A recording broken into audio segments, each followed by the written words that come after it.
सरकार हर बार बजट पेश करती है, उसमें अनुमानित आंकड़े भी रखती है कि हम किसी विभाग पर, किसी योजना पर कितना खर्च करेंगे। नई योजना के लिए आप कह रहे हैं कि 40-45 हजार करोड़ तक हम लोग खर्चा करने के लिए तैयार है, इस बजट में आप कह रहे हैं। लेकिन जो पिछली बार आपने अलग अलग विभागों के लिए आवंटन किया था, उसमें 60% तक भी खर्च ज्यादातर विभागों पर आप खर्च नहीं कर पा रहे हो। और सारे अहम विभाग है, कृषि है, ग्राम विकास है, पशुधन है, स्वास्थ्य है, महिला है, प्राथमिक शिक्षा है। ऐसे में कथनी और करनी में फर्क करके अगर किसी ने सवाल खड़ा किया तो उसमें क्या गलत होगा, उसका पहले जवाब दीजिएगा। यह आवंटन होने के बावजूद खर्च क्यों नहीं हो पाया, उसका पहले जवाब दीजिए, उसके बाद चर्चा हम आगे बढ़ाएंगे।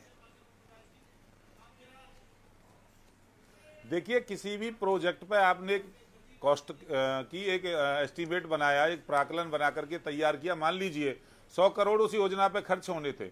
अब उस योजना पे खर्च होने में समय लगेगा ना, 100 करोड़ तो वहां फिक्स हो गया, काम शुरू हो गया, और काम होते होते कुछ और समय लगेगा। तो ऐसा नहीं है कि ये सब लैप्स कर जा रहा है।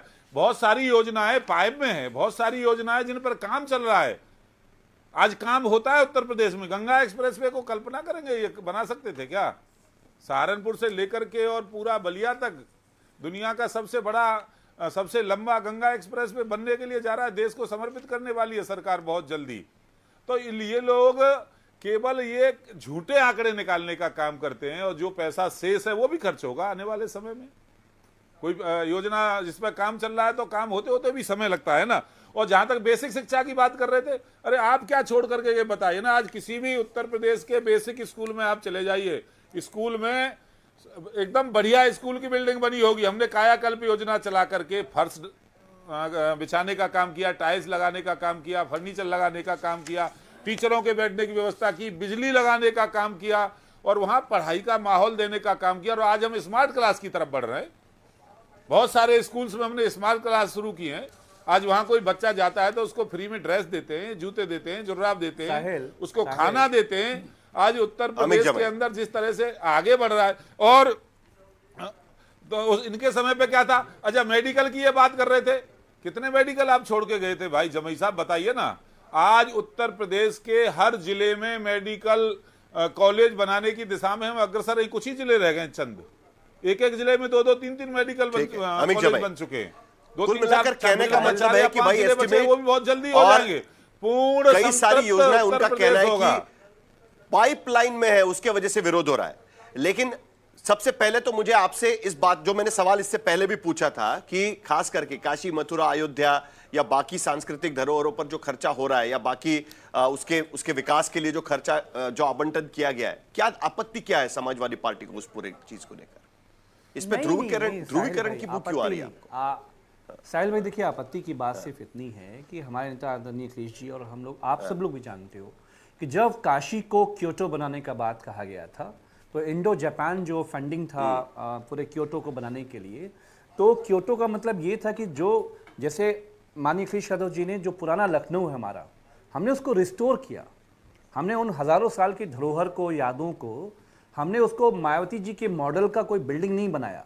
लेकिन पता नहीं आदरणीय योगी आदित्यनाथ जी को मायावती जी से, उनकी पार्टी के प्रोग्राम से कितना प्रेम है कि पूरा जो काशी हमारी हजारों साल की धरोहर है, उस धरोहर में जब काशी कॉरिडोर का प्रोजेक्ट बना, तो माननीय अखिलेश यादव जी की शुरुआती जो फंडिंग है, जो प्लानिंग है वहाँ का, वो समाजवादी सरकार का है। लेकिन आपने वो सारी गलियाँ, वो 150 हमारी मंदिरें आपने ढहाने का काम किया। आपने उन सारी यादों, ध्रुवीकरण की बात कहां से आ रही है अमित जी? जो लोग अखिलेश यादव की प्रेस कॉन्फ्रेंस हम भी देख रहे थे। नहीं, हम ध्रुवीकरण की बात कहां से आ रही है? हमारा ये कहना है कि आपने काशी के साथ क्या किया। काशी के साथ आपने मायावती जी का मॉडल, वो आपने नए नए संगमरमर के पत्थर लगा के आपने वहां की दाल मंडी में, वहां पे लोगों के साथ क्या किया आपने।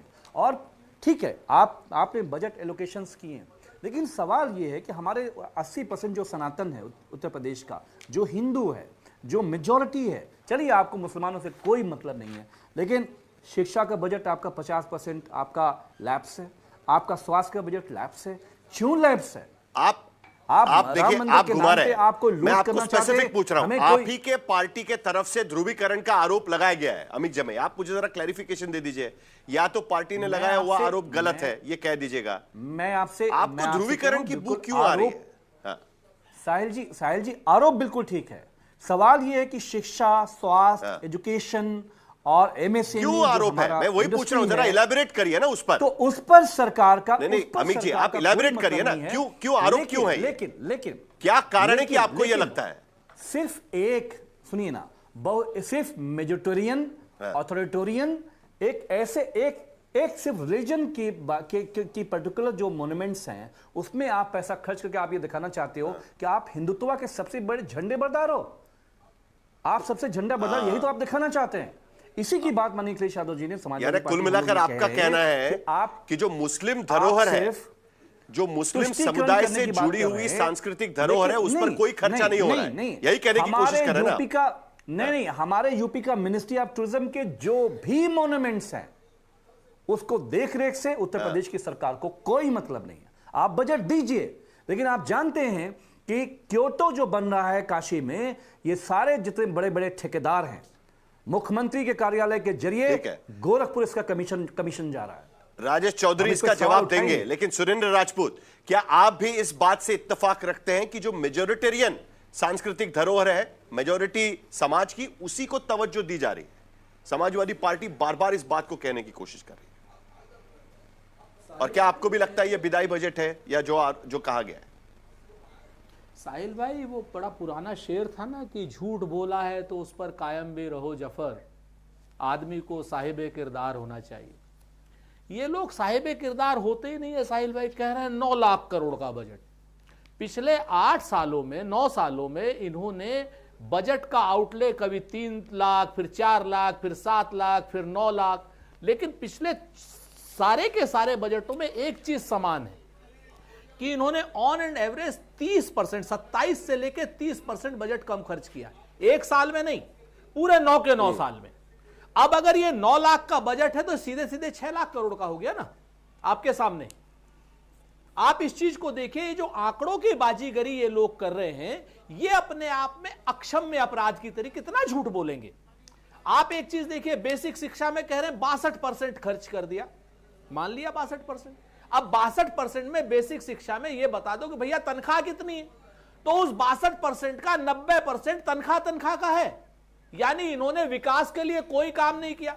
अभी बड़ी बड़ी बातें, राजेश भाई हमारे दोस्त हैं, अब तो नहीं रहे, क्या नाम, एमएलए हो गए, अब पता नहीं माने ना माने, लेकिन ये नहीं मानेंगे कि भाई बेसिक स्कूल 5000 बंद कर रहे हैं ये लोग।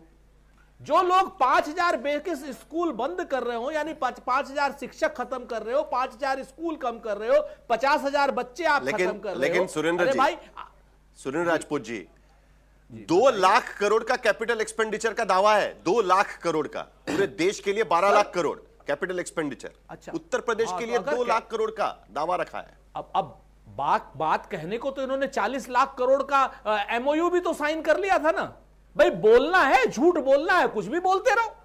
आप हमें बताओ ना कि इन्होंने 50,000 करोड़ है, उसको और बढ़ाइए 10 लाख करोड़। आप हमको बताओ ना कि आप हमें एक चीज खाली बता दो, जिस उत्तर प्रदेश में 5000 स्कूल बंद हो रहे हो, जिस उत्तर प्रदेश में मुख्यमंत्री स्वयं 17 दिसंबर को एक वो मीटिंग लेते हो। मैं आपको एक और रहस्य का उद्घाटन करता हूं साहिल भाई। सारे डिपार्टमेंट्स की मुख्यमंत्री जी ने दिसंबर में मीटिंग ली और सारे डिपार्टमेंटों को फटकारा। कहीं 27% खर्च था, कहीं 30% खर्च था, कहीं 15% खर्च था। वो आज की डेट में ऑन एंड एवरेज 50% हो गया। यानी 9 महीने में तो 15% बजट खर्च हुआ था और आखिरी के 3 महीनों में इन्होंने 40% और बजट खर्च कर लिया। यानी बंदरबाट, लूट, डकैती, छिनैती, सारी की सारी बंदर बाट बैठ करके, क्या पंचम स्तर पे हुई है, या सचिवालय में हुई है, या शासन में हुई है, या प्रशासन में हुई है, ये जरा बता दें।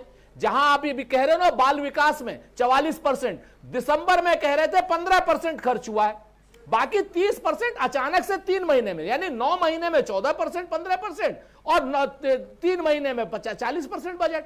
तो ये जो बातें, ये जो बंदर बाट कर रहे हैं, इस बंदर बाट के खिलाफ भी आपको बात करनी पड़ेगी।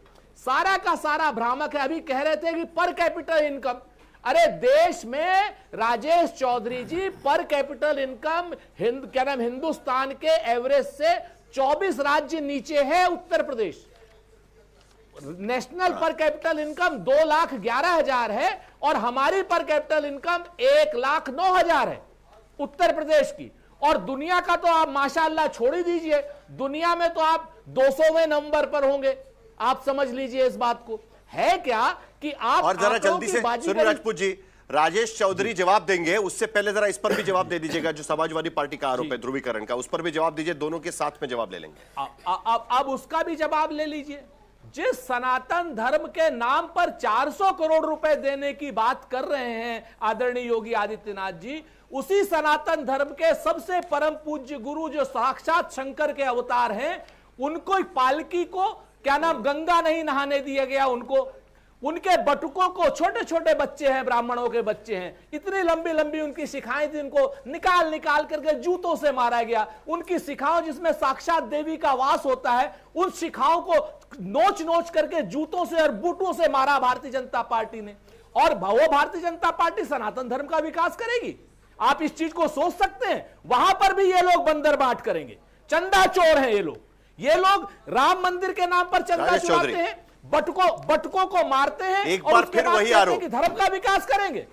ब्राह्मणों को नोटिस 50 लाख करोड़ के विधायक ये लोग वो नहीं करते हैं।